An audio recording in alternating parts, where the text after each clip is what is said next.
নমস্কার, কেমন আছেন সবাই? মিরপুর ইয়ংস্টার ব্লগ চ্যানেলে আপনাদের স্বাগত। আজ 11ই আষাঢ়, তো আমরা পৌঁছে গিয়েছিলাম বাঁকুড়া জেলার মালিকপাড়া দশরেতে। এখানে নামটি হচ্ছে দশরতলা। বিখ্যাত কি আমরা জানি যে লিঠেলরা লাঠি খেলে, কিন্তু এখানে এসে আমি দেখতে পেলাম যে এখানে মা মনসার পূজা উপলক্ষে লাঠি খেলা হয়। তো চলুন দেখা যাক সেই লাঠি খেলার দৃশ্যগুলি। তো আমরা পৌঁছে গিয়েছিলাম সেই দশরতলায়। তো সেখানে গিয়ে দেখলাম কিছু লেঠেলে লাঠি খেলা। তো লেঠেল বলাটা ভুল, যেহেতু লেঠেল আগে ছিল, এখন আর নেই। তো সেই আভিজাত্যটা, সেই স্মৃতিটা এনারা এখানে এখনও বাঁচিয়ে রেখেছেন। তো আমরা দেখতেই পাচ্ছি যে এখানে লাঠি খেলা চলছে। তো আমি একটু দেরি করে গিয়েছিলাম যেহেতু লাঠি খেলা দেখতে। তো অনেকদিন থেকেই আমার আসার খুবই ইচ্ছে ছিল যে লাঠি খেলা ব্যাপারটা কি। তো এখানে না এলে লাঠি খেলা ব্যাপারটা জানা যেত না। তো আমি পৌঁছে গিয়েছিলাম লাঠি খেলা দেখতে। তো সত্যি খুব ভালো লাগছে যে লাঠি খেলার ব্যাপারটা কি।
দেখতে দেখতে আমরা লাঠি খেলার শেষ দিকে আমরা উপস্থিত হয়েছি।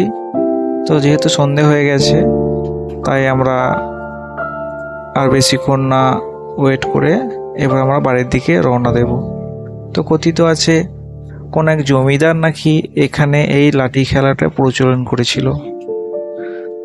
এই লাঠি খেলাটি বহু কাল ধরে হয়ে আসছে। তো এখানকার যারা বাসিন্দারা আছে তাদের মুখ থেকেই আমি জানতে পারি এই লাঠি খেলার মহত্বটা।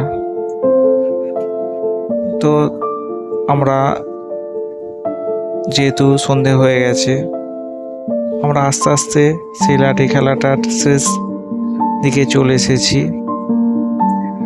আসার পর আমরা এরপর কিছু খেলাম, যেহেতু সন্ধ্যের দিকে হয়ে গেছে, একটু ছোট্ট টিফিন করলাম। এখানে ঘুগনি, ডিম, পাঁপড়, জিলাপি একজন দোকান নিয়ে বসেছিল।